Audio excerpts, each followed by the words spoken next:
estimate of what your action should be quite depend, I think, on the quantification of the existential risks. That's so I can relate to that point, and maybe a little bit related. So at the Existential Risk Observatory, we're also in a bit of a clueless situation, of course. So it's particularly relevant for us, I think, this talk.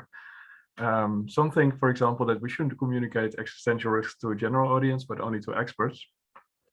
We make the estimate that benefits outweigh the downsides, but it's hard to be completely sure. Can we use your method of dealing with the cluelessness worry in any way to become more certain about what we are doing? No, actually, I'm very sympathetic to that worry. At least for specific risks, I am not at all sure that it's good to involve a lot of the population in it. I mean, on the other hand, I don't think we should really keep anyone out, right? So, that would be very undemocratic. I don't mean it like that, but for complicated problems, it really often doesn't help if in the public if it gets like culturally loaded or so, what the right solution is. So for instance, I am a bit worried about the climate movement. I think it helps with many things, but also it can create impressions of what is easily doable or so. What if just politicians want it or so, that actually may make it harder to decarbonize. Not sure about this, but I don't think it's a crazy worry. Yeah, that thanks for that answer. That makes perfect sense, I think. So so creating awareness is not always good. Okay, so maybe it's most often good, but it's not. I'm pretty sure that it's not always good. So it's really hard. It's also really hard, right, to be sure about whether it's good or not. It's really hard. I think it's extremely hard to have any kind of conclusion on it. And just the kind of often, like, I think technocratic problem solving in a circle of experts who have a reasonably good grasp of a problem can be the best, right? Of course, they must really know. I mean, I don't know.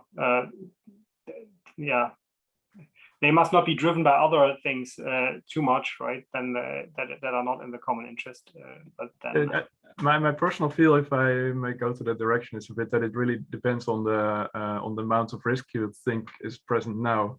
For example, if you think that now everything is really going in the wrong way, then you might take some more drastic actions to steer it. But if you think now it's going pretty much all right, but there's a lot that you can screw up in that way, then you might be more cautious.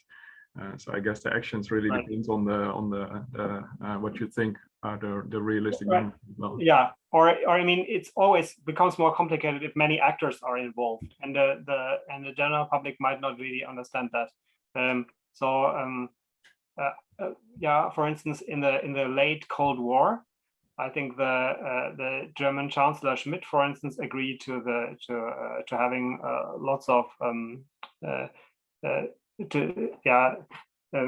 nuclear missiles on the German territory, and so that was opposed heavily by the peace movement, and I really don't know what to think about this, right? So in a way, of course, I sympathize with the peace movement, but then, of course, the end of the Cold War came relatively soon, and the Soviet Union collapsed, and it might have contributed to this, because might have made it harder for the Soviet Union to keep up the Cold War. So maybe it was a peace-creating measure. I have no idea, right? It's just it's just that what the broad public wanted, like with huge marches and so on, might have been counterproductive. Might or might not indeed. Might or might not, but I just don't know, right? Yeah.